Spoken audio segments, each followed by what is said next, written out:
So in today's quick tutorial, I'll show you guys how you can install the new Hermes desktop app.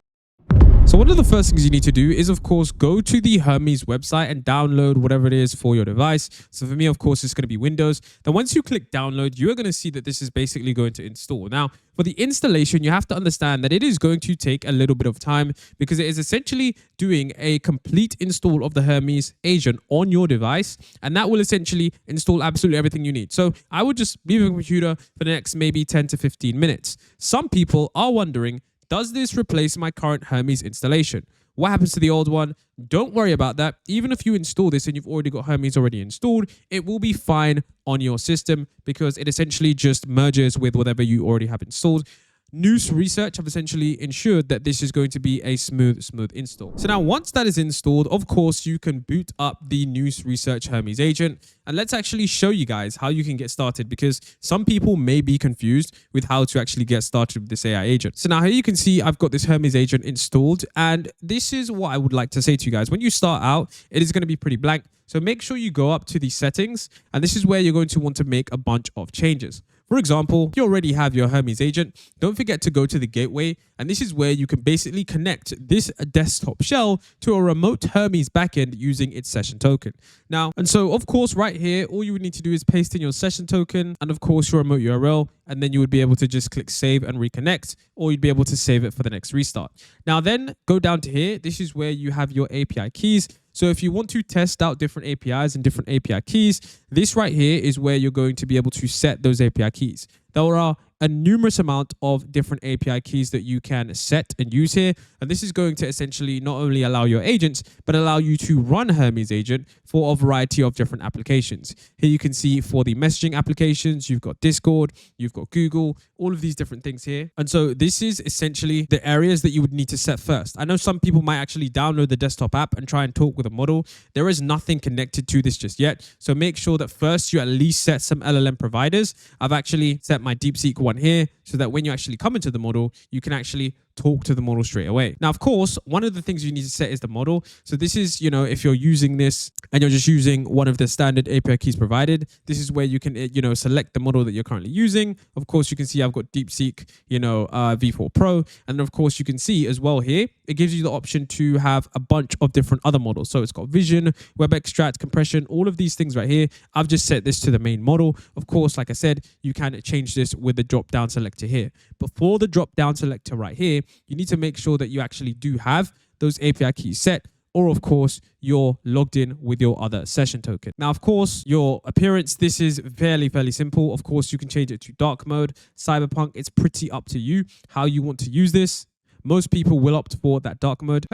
And so this theme stuff right here, this is super basic. I won't gloss over this a lot because it's literally just a one click. Now, of course, for memory and context, of course, you always want to have the memory on and the user profile on. This is just gonna enable you to have consistency between chats, which is, of course, very useful. Voice chat, this is of course where you have your API key selected. So if you'd like to talk to the model, this is where you go and change those things. I'm not sure most people would use this because of how users usually interact with, the standard Hermes agent. But I feel like this is of course an area that you need to be aware of. Now, once you've got all of those things set up, another thing that you need to go ahead and do is, of course, go and check out your Hermes agent itself. So what you can do is, of course, you can manage your profiles. So one of the things you have to know is that you essentially have different sole MDs for different things that you may want to use. So for me, I have many different uses for Hermes agent. I literally have like an investing Hermes agent, and I do have a sole MD. So what you can do is you can essentially import that sole MD there. And this is where you'd essentially change that. So you can literally click new profile here,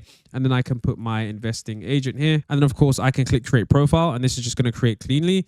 And so for here, this is where I can change all the ways that the agent is going to interact with me. And this is, of course, super duper useful because it means I don't need to go ahead and, import a bunch of different personalities. So now what we're going to do as well is we're going to take a look at the other area, which is super important for equipping your agent. So you'll notice that by default, it comes equipped with many different skills, okay? And a lot of these skills are ticked on by default, but you do have to understand that in order for these skills to work, you will have to ensure that you're running the correct model, because if you're not, a lot of times what will happen is it will print an error code. So for example, if I go to this one right here, so for example, if I say generate an image, I actually haven't linked up the image generation capabilities because I'm literally just having the DeepSeek model. And so here you can see, this is what happens when you don't have it set up properly.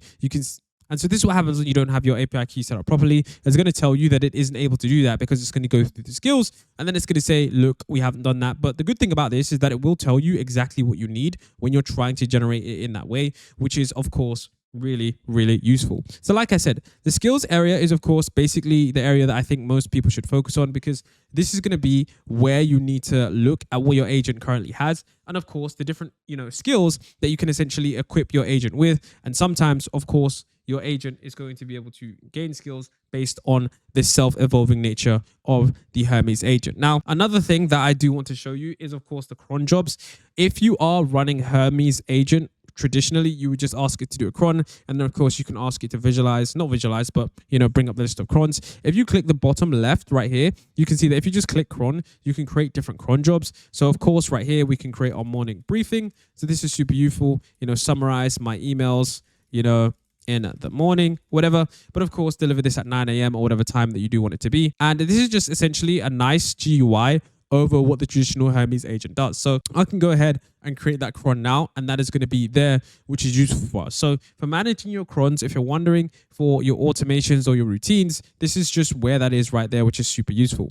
Once again as well, you've got your agent tab right here, but of course you don't have any live sub agents. That's only if you're doing a task and there's going to be live sub agents that will be there. So that's depending on the complexity of the task that you do choose to do. So of course, I think this essentially covers everything bar one. For the last thing I want to show you guys is, of course, the messaging. And this is really, really useful because this allows you to quickly change how you interact with your Hermes agent. So you can essentially run a Hermes agent from absolutely anywhere. And this is one of the best things about the Hermes agent. So you'll be able to see every single app, chat app, email, Gmail, however, WhatsApp, however you want to interact with this agent, you will see every method here. And the good thing about this is that you can easily change your bot tokens, change your allowed, Telegram user IDs, go into Discord, have the bot tokens, add the Discord user IDs, and then of course you can set these things up. So this is something that I think is super useful. And of course, don't forget, for all of these, even if you do get confused on how you actually want to connect your Hermes agent, it is very simple because all you need to do is just click the open setup guide.